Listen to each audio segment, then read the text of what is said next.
Hoje no nosso Eleições 2022, nós vamos trazer informações a respeito da movimentação de pré-candidatos, de partidos, a movimentação dos grupos políticos em torno da organização das ideias para as eleições deste ano, as eleições de outubro de 2022. Para participar com a gente, nós já estamos recebendo aqui a Lídia Brito, jornalista Lídia Brito. Boa tarde mais uma vez, né, Lídia, aqui no nosso Jornal do Piauí. Boa tarde, Joelson, a você, o Elivaldo e a todos que nos acompanham. E Elivaldo Barbosa, também, como sempre, conosco, aqui no Eleições 2022, no Tempo Real, no nosso Jornal do Piauí. Elivaldo. É isso, Joelson, Lídia, e boa tarde para você que segue na nossa companhia.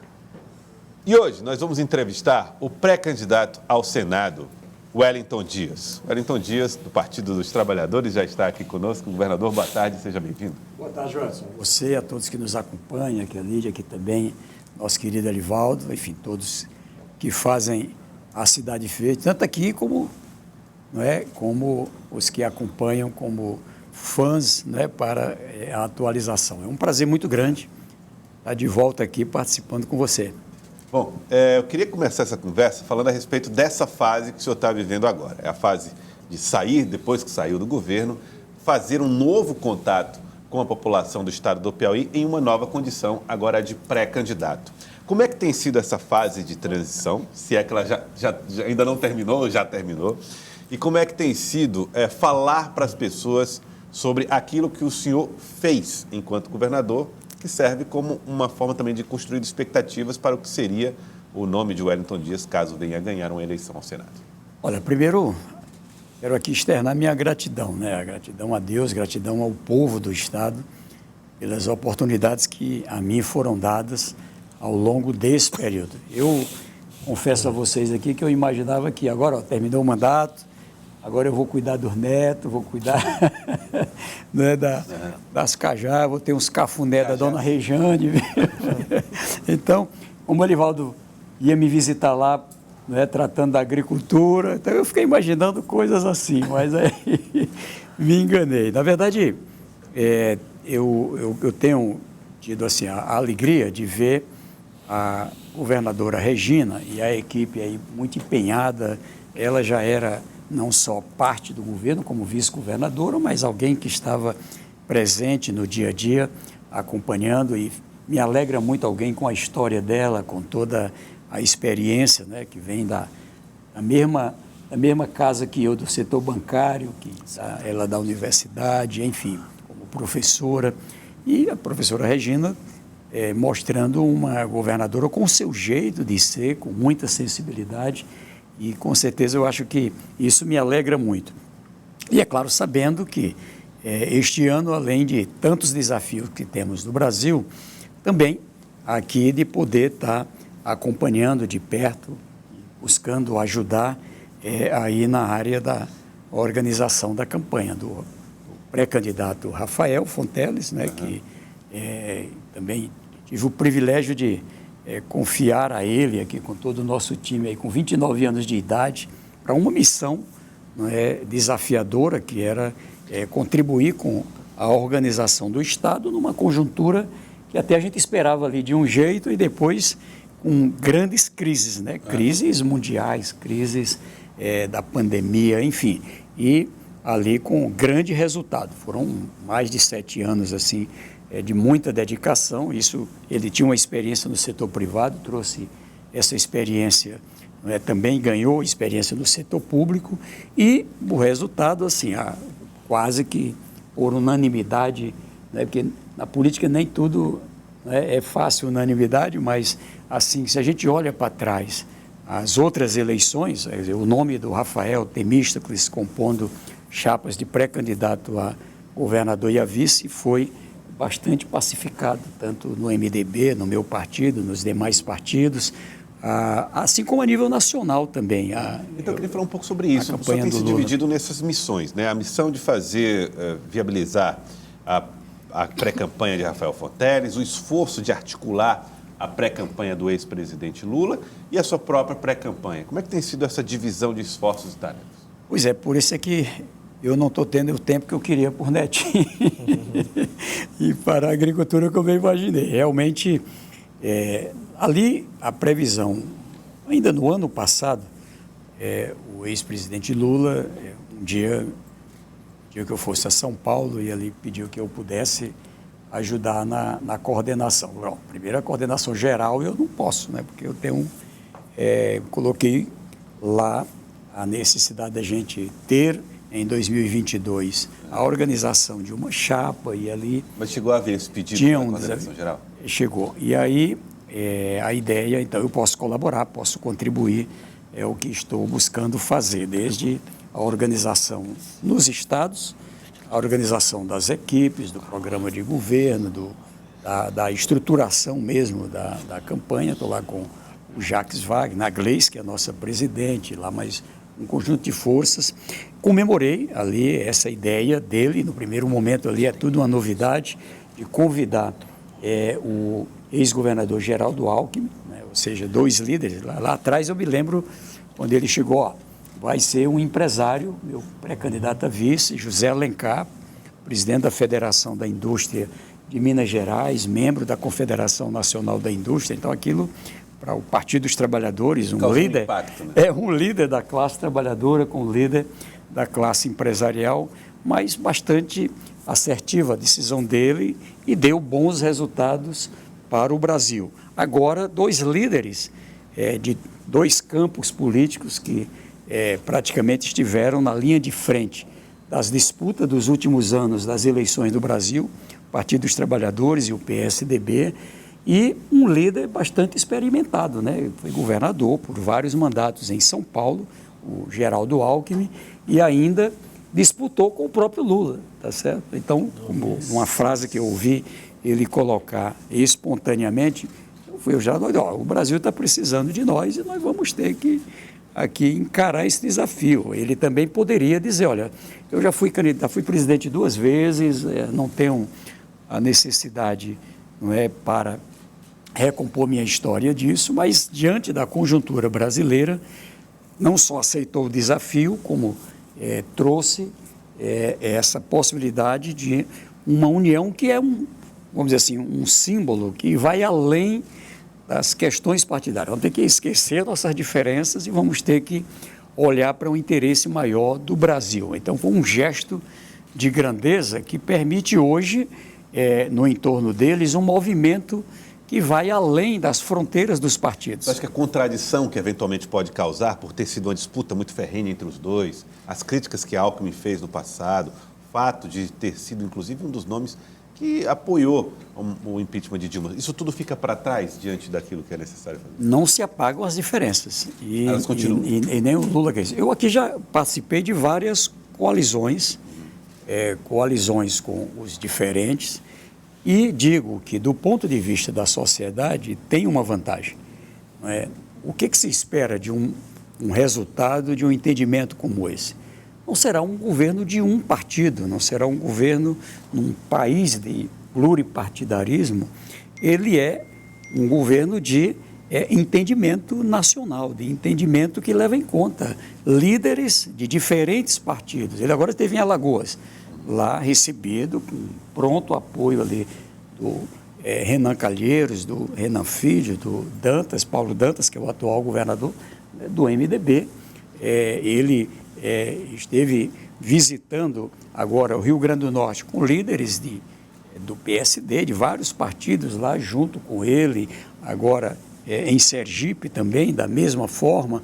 Então, isso aqui é o quadro nacional. O quadro nacional tem uma frente de partidos, no nosso caso aqui são 9, lá em cima são 7 partidos no nacional, mas que ela tem, na verdade, a presença de lideranças de vários partidos. Tem líderes do MDB, do PSD, líderes do PROS, líderes do republicano, né, em vários estados que estão nessa frente, que pela conjuntura local, em reconhecimento da situação do país, se soma. Então, esse movimento nacional, compreendendo, o país está numa situação delicada, de muito tensionamento, numa situação delicada, né, de dificuldades por conta da carestia, inflação alta, desemprego alto, fome crescendo.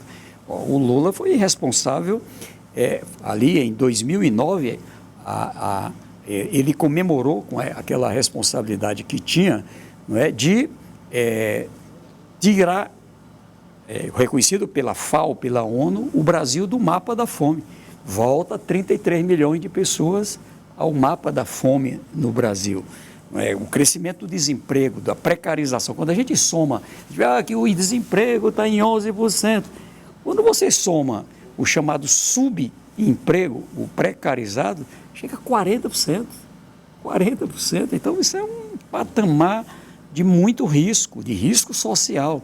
Aqui eu tive com a governadora Regina esses dias, ela é empenhada para ampliar essa rede de proteção aos mais pobres. Ontem eu estava ali na região do Renascença, ali na região da zona sul da cidade, as pessoas colocam claramente as suas dificuldades em relação a esta situação, não é, da fome e da pobreza. Então, o que eu quero dizer é que, no nível nacional, toda a minha contribuição é para que a gente tenha mais do que uma disputa eleitoral, que a gente tenha uma pactuação, um entendimento não só para vencer uma eleição, não é, mas para também a governança, inclusive com diálogo com a classe trabalhadora, sim, com os movimentos sociais, isso já é próprio do partido do presidente Lula, mas também com o setor dos empreendedores, está dialogando com o campo,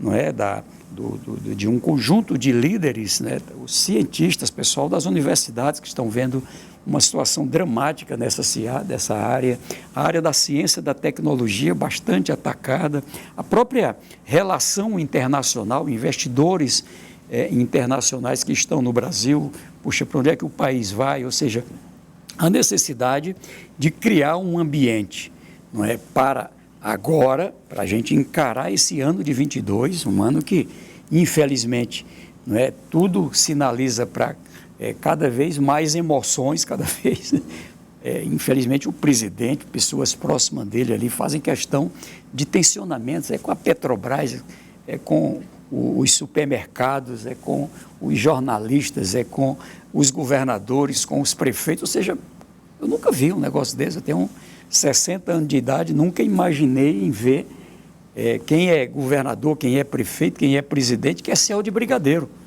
Quanto mais paz, quanto mais tranquilidade, melhor. Então, é isso que o Brasil, eu acho, quer superar, a busca de uma esperança. Então, em nome disso, eu estou lá buscando, com a minha experiência, ajudar. E, é claro, cuidando aqui do Estado também, tá certo? Sou pré-candidato ao Senado e também cuidando aqui para que o nosso time possa, além de, se Deus quiser, fazer a eleição de governador com a força do povo, também eleger uma importante bancada na Câmara Federal, na Assembleia Legislativa, para que a gente tenha não o projeto que eu coordenei como governador durante esse período, mas o Rafael é também uma esperança para um momento novo do Piauí. O Piauí não é mais aquele que eu peguei lá em 2003, agora, governador, nem mesmo em 2015. Há uma mudança muito profunda. Governador, falando agora aqui do Estado, né? O senhor iniciou aí falando, né, de Rafael, como essa mudança, essa imagem de esperança, né, para o futuro. Mas a oposição apresenta algumas críticas, questionamentos, principalmente em áreas, né, essa discussão que ganha muito força, como a questão das estradas, né, o que esse grupo que o senhor faz parte com Rafael Fonteles pode ainda apresentar de avanços, principalmente nessas áreas que recebem críticas da oposição, estradas, educação e saúde. Como pode ser apresentada essa mensagem de novidade por esse grupo? Olha, como eu disse, assim como a Regina, com independência, toca o mandato, o Rafael também com independência e até com a experiência de uma nova geração. Até interessante, o Teles com experiência de uma geração, o Rafael a experiência de uma geração mais jovem. Há uma mudança do mundo, uma mudança do Brasil e uma mudança destacada, importante no Piauí. Veja, aqui para poder situar a questão das rodovias, é um grande desafio. Por quê?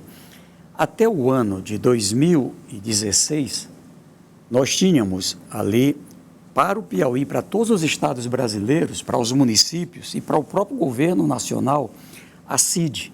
Era uma contribuição que gerava um fundo que, de um lado, dava estabilidade ao preço dos combustíveis, ou seja, isso aqui é que dava estabilidade. Foi criado pelo governo do presidente Fernando Henrique. Foi melhorada no governo do presidente Lula. Isso aqui é que fazia com que, lá na época do Lula, a gasolina era R$ 2,70, com o barril do dólar 145. Muito mais caro do que é hoje. Por quê? Quando caía o preço do barril, quando despencava o dólar, valorizava o real, fazia poupança.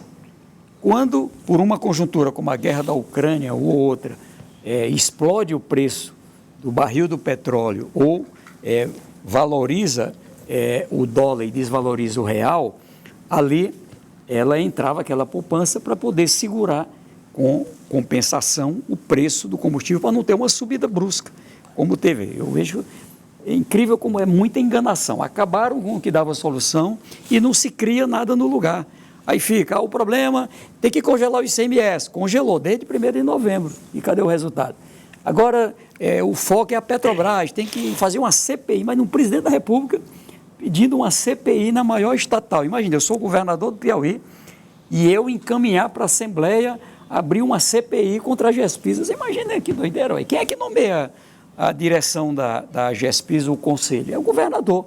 Quem é que nomeia o presidente da Petrobras e o conselho de administração? É o presidente da República. Então, é um negócio meio patético até. Então, veja, eu estou aqui para lhe colocar, no caso das estradas, seria hoje mais ou menos 260 milhões de reais anual da CID. Vai ser 15 milhões, 14, 15 milhões esse ano, para você ter uma ideia. Então, acabou, foi para a lona. Os municípios perderam, os estados perderam, e a União também. Vai daqui para Floriano, você está vendo as próprias BRs também já se esburacando. No nosso caso, o que a gente fez? Um mix de reorganizar as contas do Estado para poder, com dinheiro do Tesouro, mais operação de crédito, recuperar. Quando a gente conseguiu isso, a meta eram 4 mil quilômetros de rodovias a serem recuperadas. Se você olha, já está recuperado. Hoje eu estava recebendo imagem ali, Paz Landim, Pedro Laurentino, em direção a São João do Piauí. Agora, aqui no norte, esses dias, ficou pronto ali de Luzilândia em direção à cidade de Madeiro, de Joca Marques Madeiro, tá certo? E assim, ali agora em direção a Joaquim Pires, ou seja, vários lugares, Esperantina, em direção a Buriti dos Lopes, ou seja, em vários lugares já foram feitos mais ou menos 2.700 quilômetros já recuperados. Ontem eu estava vendo, o Rafael esteve lá em São João do Piauí. Ah, mas é a estrada de São João do Piauí para Brejo e para Canto Buriti. Ali, a deputada Rejane Dias, lá de São João, o senador Marcelo, que sempre teve ali uma preocupação importante com aquela região, colocaram uma emenda, aí todo um trabalho aqui para o dinheiro não sair, né? E são os que ficam reclamando, tá certo? E a Regina tomou a decisão, vou fazer com recursos do Estado, e está agora essa semana retomando lá. Mas está pronto, São João, Campo Alegre, Queimada Nova, Capitão Gervásio, em direção ali a Paulistana, ali agora para o balneário ali da barragem. Ou seja, então, o que eu estou dizendo, o que não foi feito está em andamento e está com dinheiro para fazer. Agora, em relação à educação, ali para colocar essa parte aqui das rodovias, sim. Agora, em relação à educação, o seu legado também tem sido questionado dessa pré-campanha muito aquecida em relação a resultados na educação. O senhor tem dito até que tem o mérito de ter levado o ensino superior a todos os 224 municípios, a UESP com dificuldades em alguns setores de funcionamento, e a educação intermediária, o ensino médio, com o magistério, ou parte do magistério, paralisado. Como é que o senhor analisa essa situação? Isso compromete o seu legado administrativo nessa área? Primeiro, eu agradeço aqui. O Piauí, se você olha, a forma de medição do MEC, ela tem a ver com o que a gente chama de qualidade na educação. A proeficiência, ou seja, o aprendizado em si, o que o jovem, adolescente, criança aprendeu na escola, ele se alfabetizou, ele aprendeu bem a matemática, o português, a química, enfim. Então, isso aqui é medido não é, com provas que são aplicadas. E, aliás, o Lula, quem implantou isso no Brasil, não tinha. Você tem ainda a medição em relação à repetência e em relação à aprovação de alunos, à evasão e em relação ao número de pessoas em idade de estudar que estão matriculadas e os que estão fora da escola. O Piauí é primeiro lugar do Brasil em matrículas e frequentando a escola. Primeiro. Piauízinho aqui é primeiro, 96%, 97%, 98% de todos em idade de estudar, matriculados e estudando. Então, isso não pode ser desconhecido. Nós éramos a 26º, 27º, o último, a rabeira na área da qualidade, nessa forma de medição que eu falei. Fechamos o último dado de 2020, não saiu ainda de 2021. Mas em 2020, 12ª posição. 12ª posição. O que estava contando ainda para não melhorar mais ainda? Analfabetismo. Tá certo? É um número ruim. Nós estamos com o maior programa de alfabetização do Brasil. 340 mil matriculados, vários frequentando, não é, já... Isso, é só o Piauí. Provavelmente, não sei se o Brasil inteiro tem isso, tá certo? Só o Piauí. Então, isso aqui vai fazer uma diferença, vai trazer o Piauí, como a gente está reduzindo repetência, está melhorando a nota do IDEB, como está melhorando a aprovação, não é, versus reprovação. Isso aqui vai trazer para um patamar muito.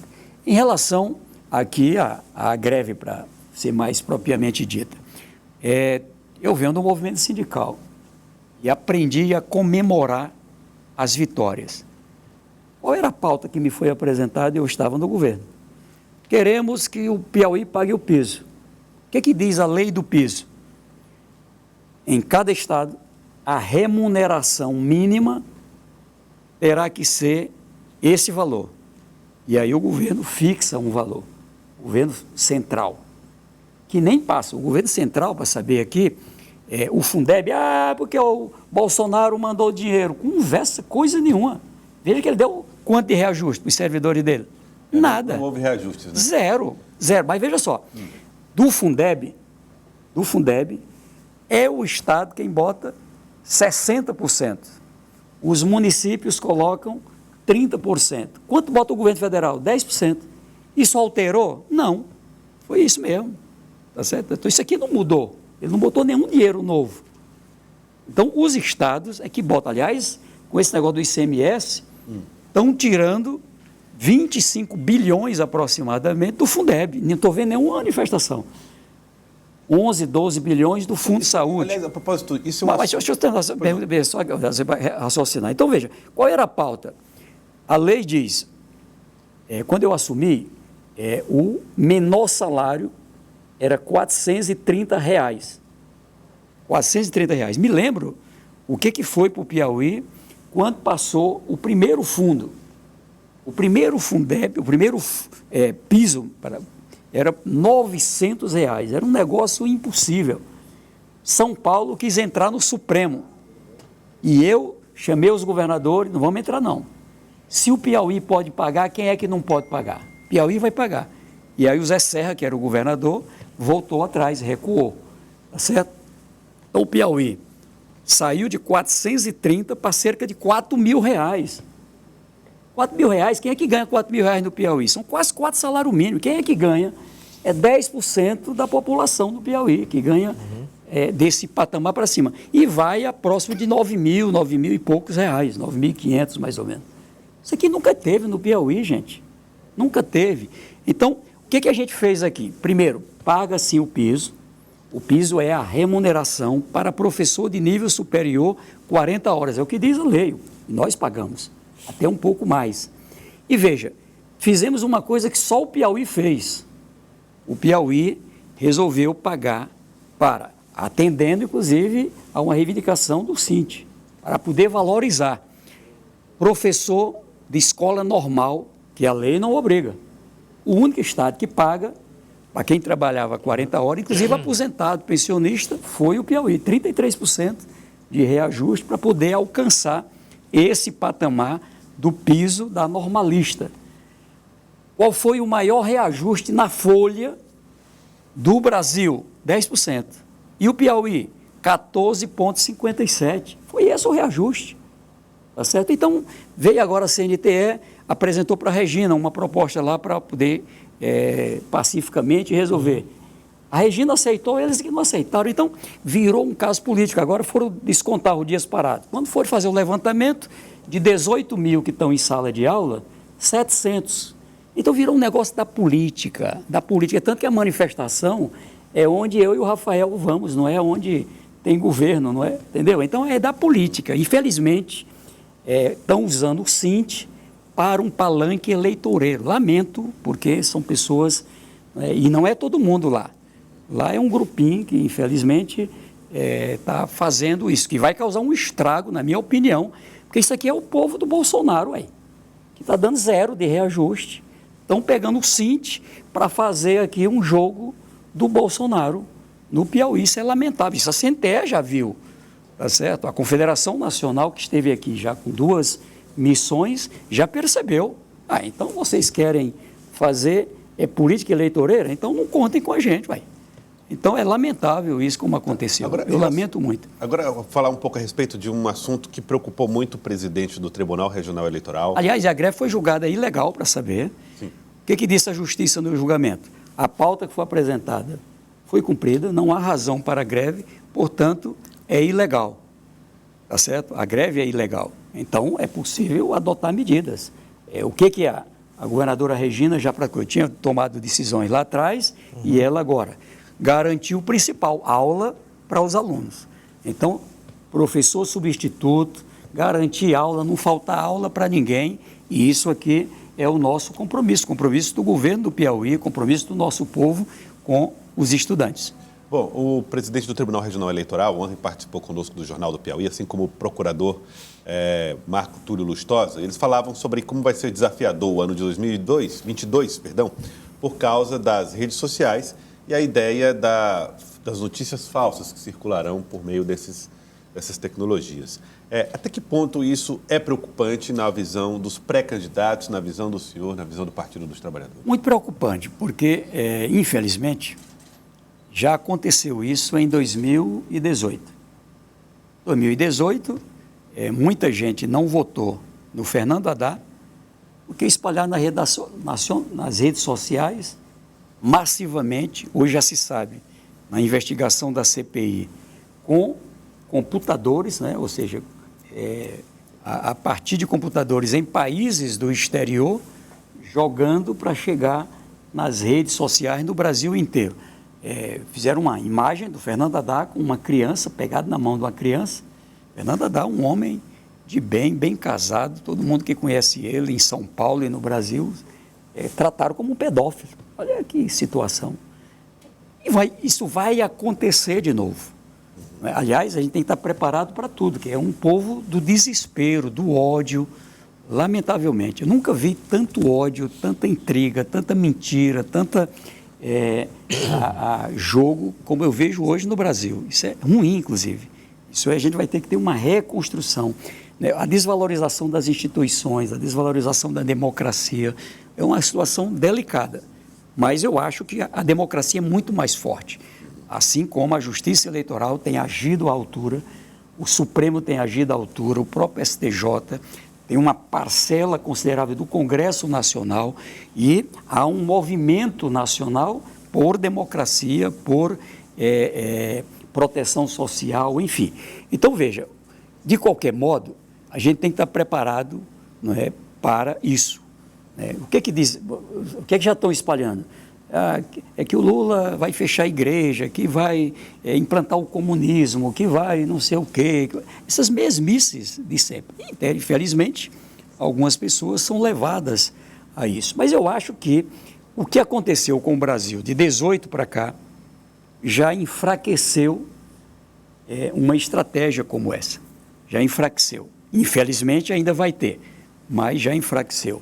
Eu, pessoalmente, tenho dialogado com o pessoal, a gente tem que estar preparado, porque eu percebo que há uma linha de desespero muito grande, e desespero real.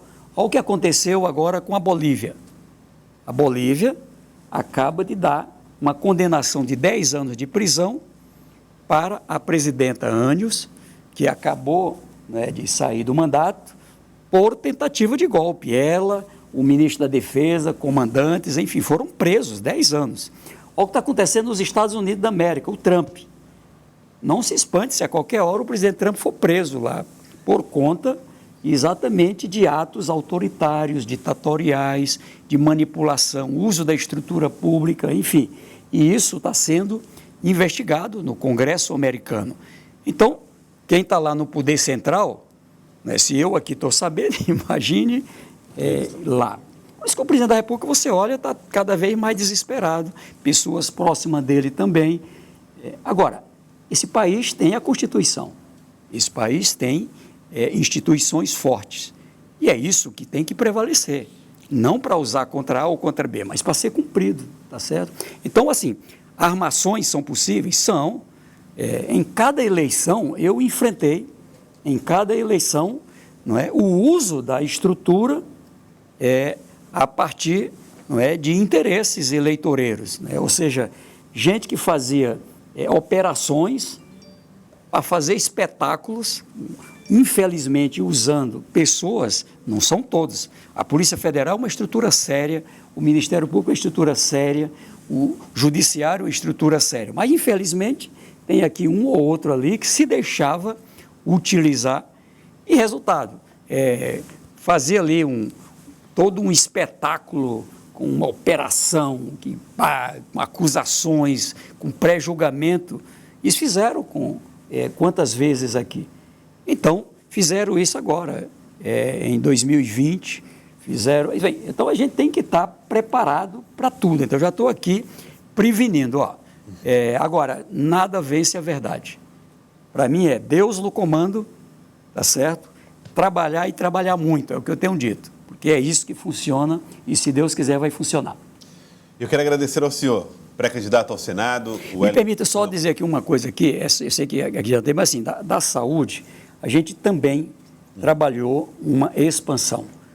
O Rafael vai fazer muito mais, ele vai ter uma oportunidade. Você para imaginar um minuto, se a gente pôde, numa conjuntura terrível como essa, com o Estado organizado como está, se a gente conseguiu 4,5 bilhões de investimento, como o próprio Piauí, você tenta imaginar, e com o poder central contra, tenta imaginar Lula presidente do Brasil, tá certo? Tenta imaginar, agora Marcelo Castro, né, nosso senador, relator do orçamento, a gente poder estar lá com uma grande bancada importante, dedicada, não para barrar coisa do Piauí, mas para trazer coisa para o Piauí. Infelizmente, hoje é lamentável usar uma estrutura pública, né, para não trazer coisas para o Piauí, seja para o município, seja uma emenda de um parlamentar. Lamentável, nunca imaginei. O Marcelo Castro foi senador, aliás, foi ministro da Saúde, botou dinheiro para o Piauí inteiro.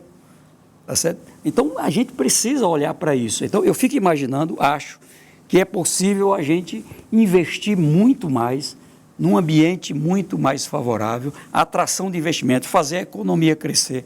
E isso o Rafael tem preparo, assim, é claro, está fazendo essas plenárias para ouvir a população, conhece todos os municípios, conhece bem a realidade, né, de ir a vários cantos de Teresina, de Parnaíba, de Picos, de Floriano, de Piripiri, não é, do Sul, ou seja, então é alguém que com certeza terá uma oportunidade muito maior. Eu tenho brincado muito assim, se Deus e o povo der a chance dele de chegar lá, vai fazer muito, mas muito melhor do que eu fui capaz de fazer, se Deus quiser. Eu quero agradecer, pré-candidato ao Senado, Wellington Dias, obrigado pela participação aqui no nosso Jornal do Piauí. Eu que agradeço aqui, obrigado, que Deus abençoe a todos e muita esperança, né? Eu tenho muita esperança, acho que a gente tem que confiar. Para mim é assim, é Deus no comando, muita fé mesmo, muito trabalho, e é isso que vai trazer bons resultados para o Piauí e para o Brasil. Muito obrigado. Wellington Dias, pré-candidato ao Senado. O Livaldo e Lídia continuam com a gente. Rápido intervalo, voltamos já.